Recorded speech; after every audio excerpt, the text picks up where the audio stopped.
How does UVC light affect bacterial growth? By Fenton Peters. This is my abstract.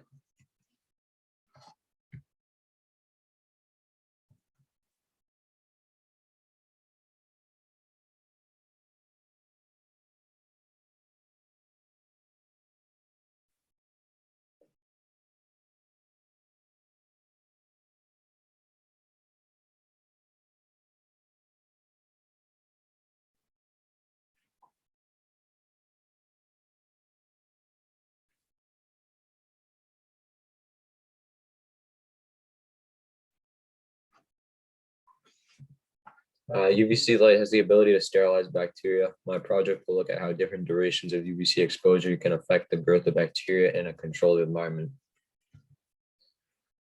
Why does UVC light sterilize bacteria? Ultraviolet light kills bacteria by damaging their DNA. The ultraviolet light causes a reaction between two molecules of thymine. If the bacteria is only subjected to a small amount of UV light, then it is most likely able to repair the DNA. But after longer periods of time, there are too many thymine dimers for the bacteria to fix, so the bacteria will die. The property of UV sterilization was first found in France. After it was discovered, it took off, and then about 1,500 plants were built to sterilize drinking water with UV sterilization. And the image shows how they brought water through the tubes and then it was subjected to the UV light. Are there different types of UV light? UV light has three different wavelengths: UVA, UVB, and UVC. UVC is most commonly used for disinfection. Ultraviolet wavelengths are measured in nanometers. Any ultraviolet light over 290 nanometers can cause damage to your skin. 254 nanometers is used to kill bacteria, meaning that 254 nanometers is UVC. My question for my project was, how do different durations of UVC light affect bacterial growth? My hypothesis was longer durations of UVC light will kill more of the bacteria population. The materials I used for my project were Petri dishes. I used 10, UVC light, a dropper, gloves, an E. coli culture, nutrient broth, a flask, a cell spreader, and a cone. Step one in my procedure was to swab the E. coli culture, and then I added the culture into the nutrient broth and waited for growth.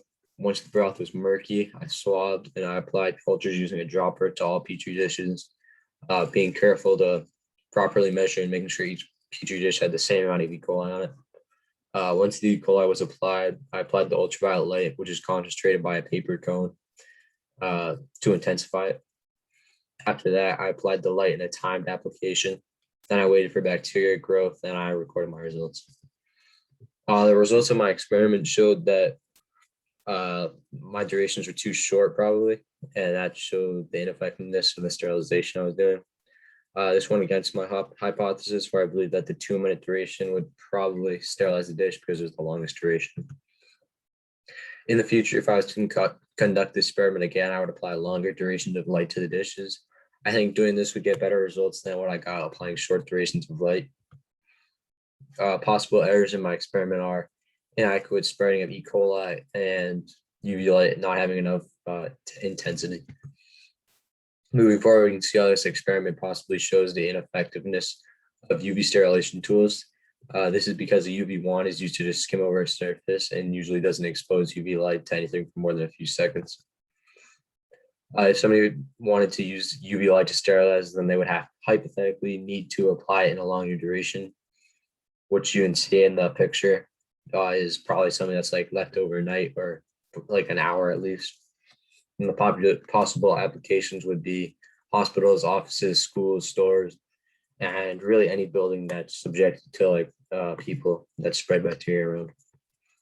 These are my works cited.